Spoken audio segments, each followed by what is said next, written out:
हमारा जो चैप्टर है केमिकल बॉन्डिंग, जो चैप्टर नंबर 6 है, उसका हमने जो प्रीवियस लेक्चर पढ़ा था वो हमने क्या एक इंट्रो लिया था उसका, और दूसरी क्या चीज़ें पढ़ी थी, एटॉमिक साइजेस। हमने ये कहा था कि एटॉमिक साइजेस जो होते हैं, मतलब कि एटम के अंदर 3 तरह के साइजेस आ जाते हैं। उसमें एक होता है एटॉमिक रेडियाई, दूसरा होता है आयनिक रेडियाई और तीसरा होता है कोवलेंट रेडियाई। प्रीवियस लेक्चर में हमने एटॉमिक रेडियाई पढ़ लिया था कि एटॉमिक रेडियस क्या होता है, किस तरह से होता है, उसके ट्रेंड्स हमने हर चीज़ डिस्कस कर ली थी। अब आज हमने डिस्कस करना है ionic radii and covalent radii. ये दोनों भी इनकी भी मतलब जो बिहेवियर है वो सिमिलर है टू द एटॉमिक रेडियाई, सिर्फ उसके थोड़े से कॉन्सेप्ट में, उसकी डेफिनेशन में थोड़ा सा फ़र्क है, जो कि हम अभी डिस्कस कर लेते हैं। सबसे पहला हमारा जो टॉपिक है वो है आयनिक रेडियाई। आयोनिक जो वर्ड है वो कहाँ से डिराइव हो रहा है, वो आयन से डिराइव हो रहा है। आयन का आपको मतलब पता है कि अगर किसी भी एटम में से इलेक्ट्रॉन निकाल लें या फिर इलेक्ट्रॉन ऐड कर दें तो वो क्या बन जाता है, एक आयन बन जाता है। ठीक है, अब आयन होते हैं 2 तरह के, एक होता है कैटाइन और दूसरा होता है एनाइन। अगर तो एटम में से इलेक्ट्रॉन को आप निकाल रहे हैं तो वो क्या बन जाता है, वो कैटाइन बन जाता है। लेकिन उसके इन्वर्स में अगर एटम में इलेक्ट्रॉन को ऐड करवा रहे हैं तो वो क्या बन जाता है, वो एनाइन बन जाता है।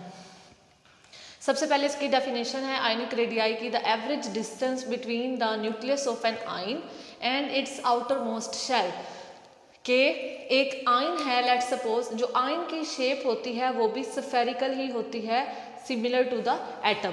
जो एटम था उसकी भी स्फेरिकल ही थी और जो आयन होता है उसकी भी स्फेरिकल। फर्क सिर्फ इतना इन दोनों में आता है कि जो एटम और आयन में डिफरेंस है वो ये है कि आयन में से मतलब कि अगर एटम में से एक इलेक्ट्रॉन को निकाल दें या इलेक्ट्रॉन को ऐड कर दें तो वो क्या बन जाता है, वो आयन बन जाता है। तो वही ना, शेप तो वही रहेगी। ठीक है, बेशक आप इलेक्ट्रॉन को ऐड करवा रहे हो, बेशक आप इलेक्ट्रॉन को रिमूव करवा रहे हो, शेप उसकी वही रहेगी। तो जो आयन की शेप होती है वो क्या होती है, स्फेरिकल होती है। वो कहता है कि जो इसका एवरेज डिस्टेंस है, ये इसका लेट सपोज न्यूक्लियस है, ठीक है, इसके न्यूक्लियस से, ये आयन है, ठीक है, आयन के न्यूक्लियस से लेके इसके आउटर मोस्ट शेल तक, ठीक है, इसके अंदर भी बहुत सारे शेल्स होंगे, तो जो इसके आउटर मोस्ट शेल तक इसका जो डिस्टेंस होगा न्यूक्लियस का, उसको क्या कह देते हैं, आयनिक रेडियाई। ठीक है, सिर्फ यहाँ पर डिफरेंस क्या आया है, आयन का डिफरेंस आया है। ठीक है, उसके बाद 2 चीज़ें हैं, कैटाइन और एनाइन। मैंने आप लोगों को पहले एक्सप्लेन कर दिया है कि कैटाइन क्या होता है और एनाइन क्या होता है। वो कहता है कि आयनिक radius of cation is always smaller than the neutral atom. के जैसे आपके पास एक एटम पड़ा था, ठीक है, उसका जो रेडियस होगा वो डिफरेंट होगा, लेकिन अगर जो कैटाइन वो बन जाता है, ठीक है, अगर उसमें से एक इलेक्ट्रॉन को रिमूव करवा देते हैं तो उसका जो रेडियस होगा वो डिफरेंट होगा और वो क्या होगा, उससे स्मॉलर होगा, छोटा होगा। क्यों स्मॉलर होता है, ये देखिए यहाँ पर, अगर आपके पास एक एटम था, ठीक है, लेट सपोज ये इसका आउटर मोस्ट शेल है, ठीक है, ये एक इसका इलेक्ट्रॉन पड़ा हुआ है, ठीक है, आउटर मोस्ट शेल में। अगर ये इलेक्ट्रॉन इसमें से रिमूव करवा दें, ठीक है, अगर यहाँ से एक इलेक्ट्रॉन रिमूव करवाया तो क्या हुआ कि ये जो न्यूक्लियर चार्ज था, इसकी जो फोर्स ऑफ अट्रैक्शन होगी वो इस पर बढ़ जाएगी। ये इलेक्ट्रॉन निकल गया पीछे, ठीक है, तो इलेक्ट्रॉन निकल गया पीछे, उसका जो साइज होगा वो श्रिंक हो जाएगा, मतलब कि न्यूक्लियर की जो फोर्स ऑफ अट्रैक्शन होगी वो आउटर मोस्ट शेल पे वो ज़्यादा हो जाएगी। ज़्यादा होने के रिजल्ट में क्या होता है कि उसका जो साइज होता है वो कम हो जाता है। समझ आ गई? इसलिए हम कहते हैं कि जो कैटाइन का आयनिक रेडियस होता है वो क्या होता है, हमेशा वो स्मॉलर होता है as compare to parent atom. क्यों कम होता है, क्योंकि उसमें से इलेक्ट्रॉन जब निकाल दिया तो न्यूक्लियर चार्ज की जो फोर्स ऑफ अट्रैक्शन होगी वो ज़्यादा हो जाएगी। ठीक है, जैसे एग्जाम्पल इन्होंने दी हुई है कि सोडियम, ठीक है, सोडियम था जब इसके पेरेंट एटम था तो इसका जो एटॉमिक रेडियस था वो कितना था, 186 picometer. Picometer is a small unit of the distance. ठीक है, रेडियस के लिए जो आप यूनिट ज़्यादातर मोस्टली यूज़ करते हैं वो पिकोमीटर होता है। और जब उसमें से एक इलेक्ट्रॉन को रिमूव करवाया तो वो क्या बन गया, सोडियम कैटाइन बन गया, सोडियम आयन बन गया। तो वहाँ तब उसका जब डिस्टेंस मेजर किया गया तो वो कितना बना 95 पिकोमीटर, ठीक है। तो ये देखिए 186 से 95 वो बिल्कुल बहुत ज़्यादा कम हो रहा है डिस्टेंस, इसलिए हम कहते हैं कि जो कैटायन का रेडियस होता है वो हमेशा कम होता है as compare to the parent atom. Second चीज इसमें आ जाती है आयनिक रेडियस ऑफ एनाइन।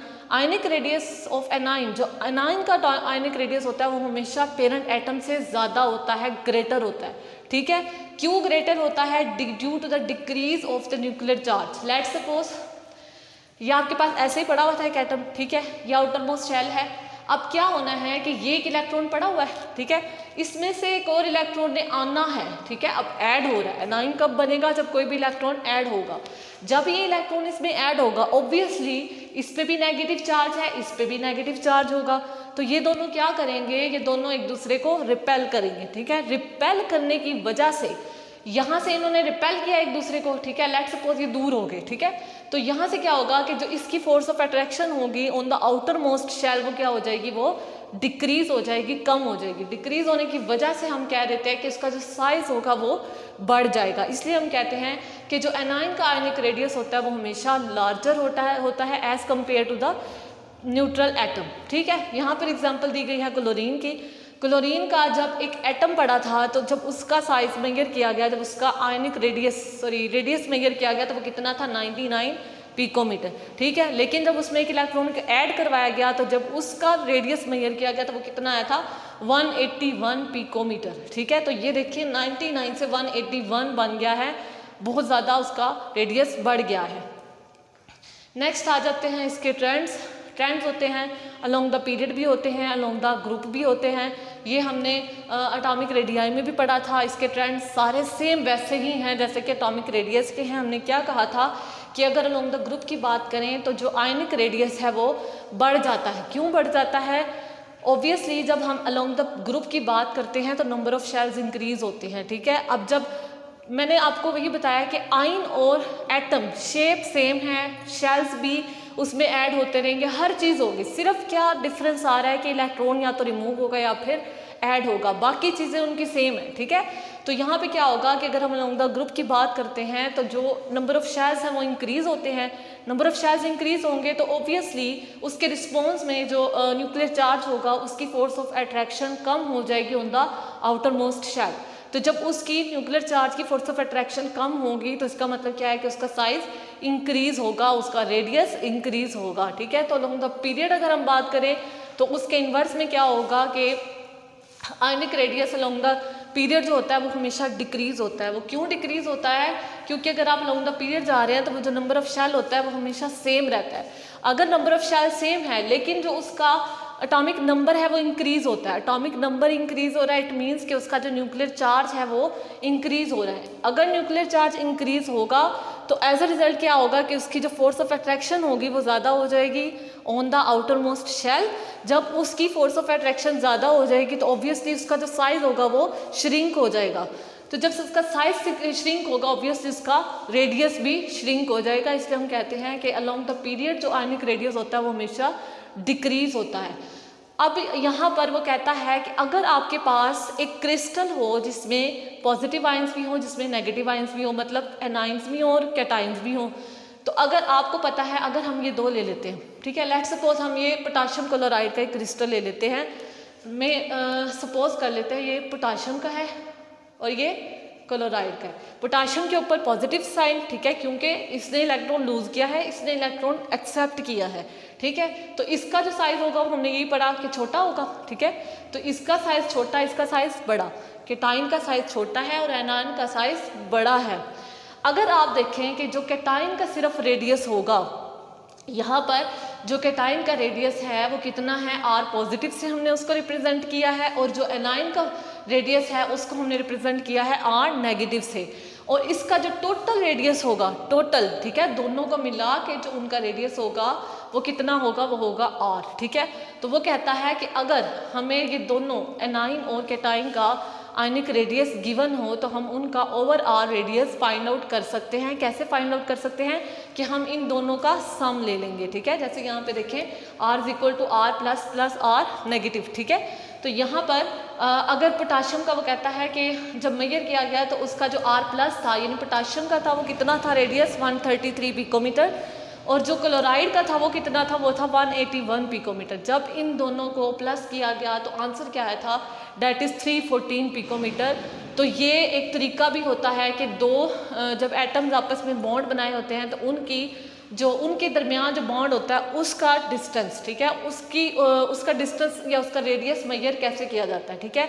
अब एक और तरीका भी है, मसलन कि हमें ये भी कहा जा सकता है कि आपको ओवरऑल लेंथ दे दी जाए, ओवरऑल डिस्टेंस दे दिया जाए और आपको कहा जाए एक पूरी ओवरऑल और इन दोनों में से कोई एक दे दिया जाए, ठीक है, और कहा जाए कि दूसरे का फाइंड आउट करें। लेट्स सपोज अगर आपको केटाइन का दे दिया जाता है और ओवरऑल R दे दिया जाता है, ठीक है, और आपको कहते हैं कि R नेगेटिव फाइंड करें एनाइन का, तो आपने क्या करना है, सिंपल जैसे ये R नेगेटिव इधर ही रहेगा तो ये इधर जाके क्या हो जाएगा, माइनस हो जाएगा। तो R में से R+ माइनस कर देंगे तो जो आपका आंसर आ जाएगा वो क्या आ जाएगा, R नेगेटिव आ जाएगा, ठीक है। तो ये था आयनिक रेडियाई जो कि हमने डिस्कस किया। नेक्स्ट टॉपिक आता है कोवलेंट रेडियाई। मैंने आपको पहले भी बताया कि तीनों तकरीबन सेम है। अब कोवलेंट रेडियाई का क्या मतलब होता है, कोवलेंट का जो वर्ड है वो कहाँ से निकला है, कोवलेंट बॉन्ड से निकला है।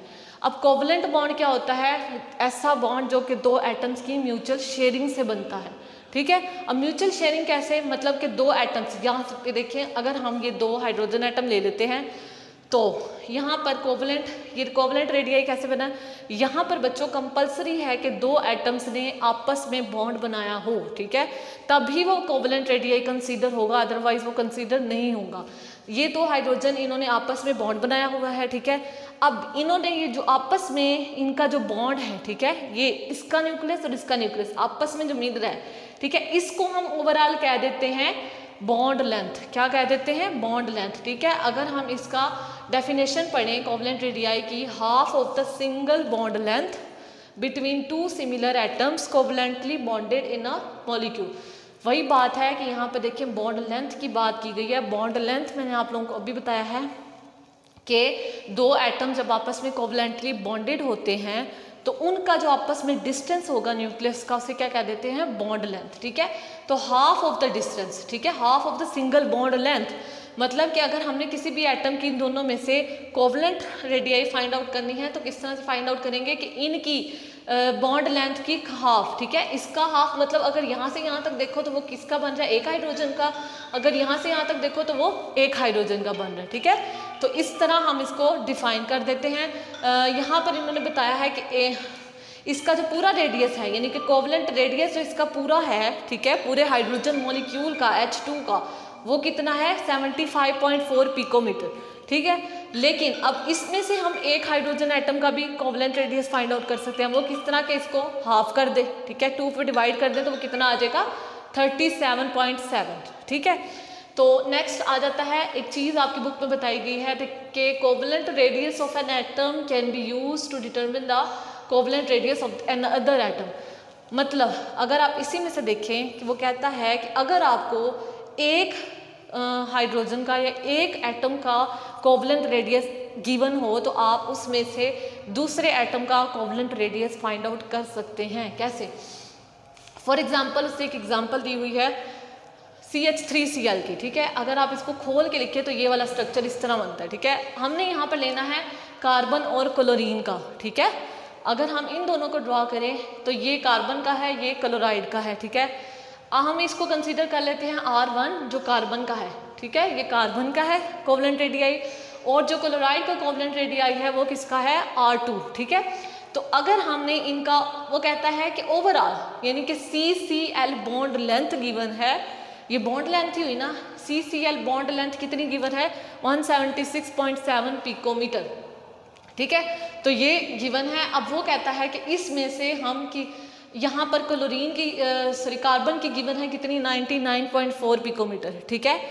कार्बन की भी गिवन है, ओवरऑल भी गिवन है, ठीक है, बॉन्ड लेंथ भी गिवन है और कार्बन का कोवलेंट रेडियस भी गिवन है। तो वही बात है कि इस कार्बन के कोवलेंट रेडियस से हम क्लोरीन का कोवलेंट रेडियस फाइंड आउट कर सकते हैं। कैसे, वही फार्मूला जो हमने यहाँ पे आयनिक रेडियाई में लगाया था वही फार्मूला यहाँ पर लगाएंगे कि R = R1 + R2 होता है। तो यहाँ पर हमने किसका चाहिए था, R2 का चाहिए था, तो R2 इधर रहेगा, और बाकी ये R1 इधर जाके क्या हो जाएगा, नेगेटिव हो जाएगा, तो R माइनस R1 हो जाएगा। यहाँ पर आपने दोनों की वैल्यूज़ पुट करनी है तो आपके पास आंसर आ जाएगा R2 का। तो इस तरह से हम कह देते हैं कि एक एटम का अगर आपके पास कोवलेंट रेडियस पता होगा तो आप उससे किसी दूसरे एटम का कोवलेंट रेडियस फाइंड आउट कर सकते हैं, लेकिन कंडीशन ये है कि वो दोनों कोवलेंटली बॉन्डेड हों आपस में, ठीक है। नेक्स्ट इसके ट्रेंड्स आ जाते हैं। इसके जो ट्रेंड्स हैं वो भी सेम है आयनिक रेडियस के, वही बात है क्योंकि इनकी शेप सेम है, ठीक है। तो जो ट्रेंड्स आयनिक रेडियस के होंगे वही ट्रेंड्स इसके होंगे। अलोंग द ग्रुप इंक्रीज होगा और अलोंग द पीरियड डिक्रीज होगा। अल्लाह हाफिज़।